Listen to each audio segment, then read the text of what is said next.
Assalamualaikum warahmatullahi wabarakatuh. Alhamdulillahirrahmanirrahim. Kembali lagi bersama saya Hasan Muslihat dengan NIM 231330015. Pada kesempatan kali ini saya ingin membuat video learning journal yang seperti sebelum-sebelumnya pada pertemuan ke-13, correct me if I wrong gitu ya, Cimeo teman-teman semua. Seperti yang sudah saya jelaskan pada video sebelumnya mengenai pembuatan video learning journal ini, tujuannya kemana sih teman-teman?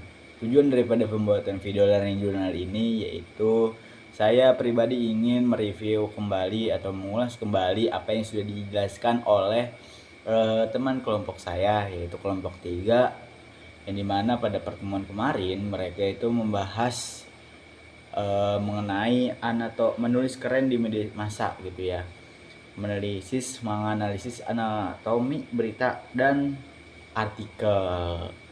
Nah, semuanya sudah dijelaskan teman-teman pada kelompok 3 kemarin, bahwa ada yang namanya di dalam penulisan berita itu anatomi, yang dimana anatomi ini merupakan bagian-bagian daripada penulisan berita dan artikel.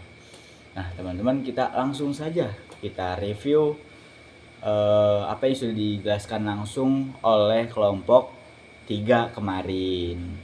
Nah untuk ini yuk sama-sama teman-teman simak mengenai previewan saya.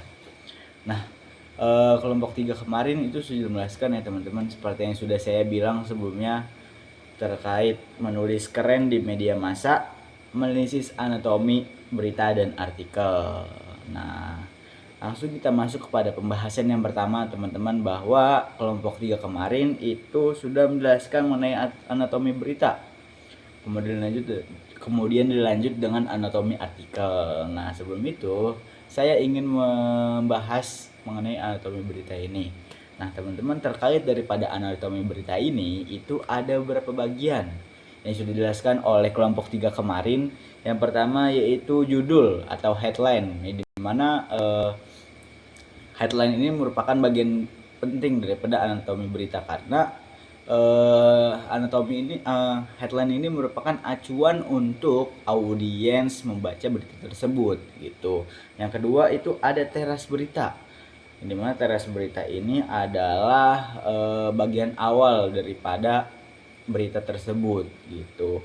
Nah, kemudian yang ketiga itu ada tubuh berita, yang dimana tubuh berita ini merupakan batang daripada isi berita tersebut. Kemudian yang keempat itu ada penutup berita, yang dimana penutup berita ini merupakan hasil daripada kesimpulan-kesimpulan berita yang sudah ditulis oleh sang penulis begitu.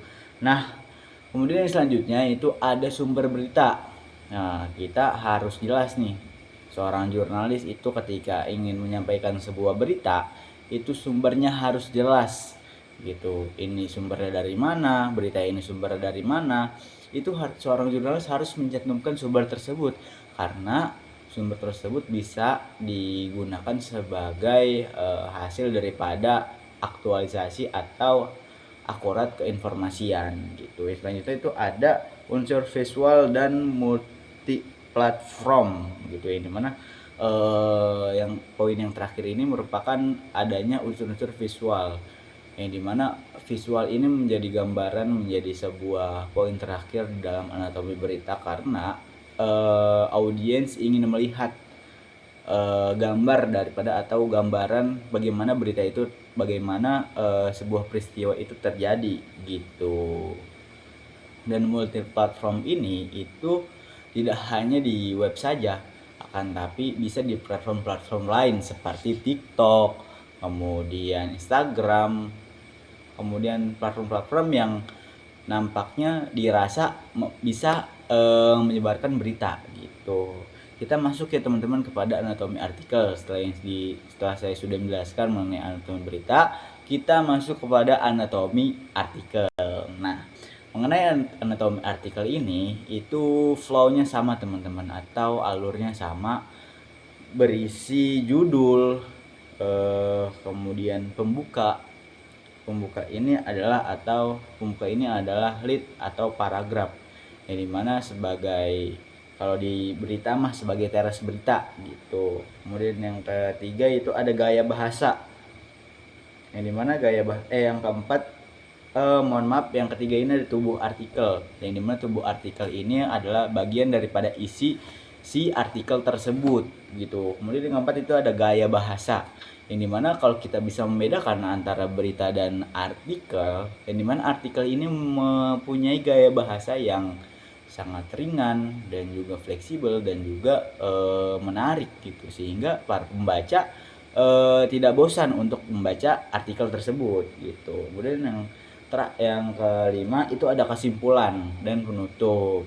gitu. Setelah apa yang sudah dijelaskan di dalam artikel tersebut, adanya kesimpulan di sini adalah menyimpulkan hasil daripada artikel-artikel yang sudah ditulis oleh pengarang atau penulis gitu. Kemudian ditutup dengan sebuah penyampaian yang baik gitu.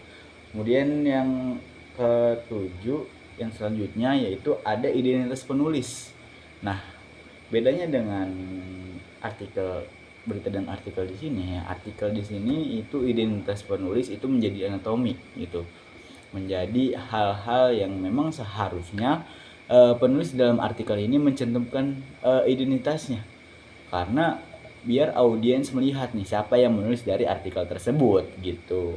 Kemudian yang terakhir itu ada referensi gitu dan atau sumber pendukung gitu, agar nantinya ketika apa yang sudah kita jelaskan atau referensi-referensinya itu sumber pendukungnya itu membuat audiens dan para pembaca itu mempercayai atau semakin mengulik lebih dalam apa yang sudah dibawakan oleh si penulis ini gitu. Jadi ketika kita membawakan isi daripada pohon misalnya, kemudian jika kita menyentumkan sumber tersebut, maka nanti audiens akan mencari di mana rantingnya, kemudian di mana daunnya gitu. Jadi ada sumber pendukung di sini atau referensi biar teman-teman mengulik lebih dalam judul daripada artikel tersebut atau pembahasan dari artikel tersebut gitu. Nah, mungkin itu saja teman-teman pembahasan dari saya mengenai apa yang sudah dijelaskan oleh kelompok 3 kemarin, yang judulnya itu menganalisis anatomi berita dan artikel gitu teman-teman. Mungkin itu saja teman-teman yang bisa saya sampaikan atau yang bisa saya review kembali apa yang sudah dijelaskan atau apa yang sudah dipaparkan oleh kelompok 3 kemarin gitu ya teman-teman.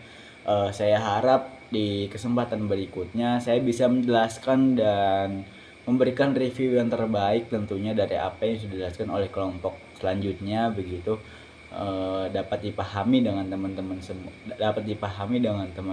semua dengan jelas oleh teman-teman semua dengan jelas gitu. Nah, mungkin itu saja teman-teman. Apabila ada yang kurang jelas atau apabila ada yang salah dari perkataan saya, mohon maaf, kurang lebihnya mohon maaf. Alhamdulillahirrahmanirrahim. Wassalamualaikum warahmatullahi wabarakatuh. Stay tune teman-teman. Thank you.